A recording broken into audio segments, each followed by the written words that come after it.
فقد ده في دماغك، لانك وانت قايم تصحى يا عم خليك نام شويه يا عم مش عارف ايه بتاع، هوب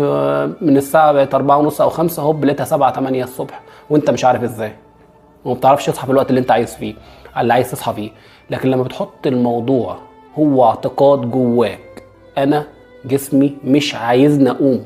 ولو مرت 200 سنه وانا عايش في الدنيا دي، هو الجسم ربنا خلقه كده، فاهمني؟ فانت حط جواك كده جسمي مش عايزني اقوم 24 ساعه.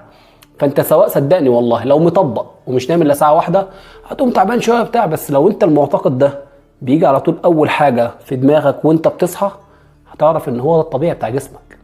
غير ما انت للاسف، او انا في وقت من الاوقات مش كنت عارف معلومه زي كده، مش كنت عارف ان طبيعه الجسم اصلا هو عايزك طول الوقت تنام، هو مش عايز يصحى بدري، هو مش عايز يوم يعمل اللي وراه، دي طبيعه الجسم. فانت حط في دماغك فقط وعن تجربه والله،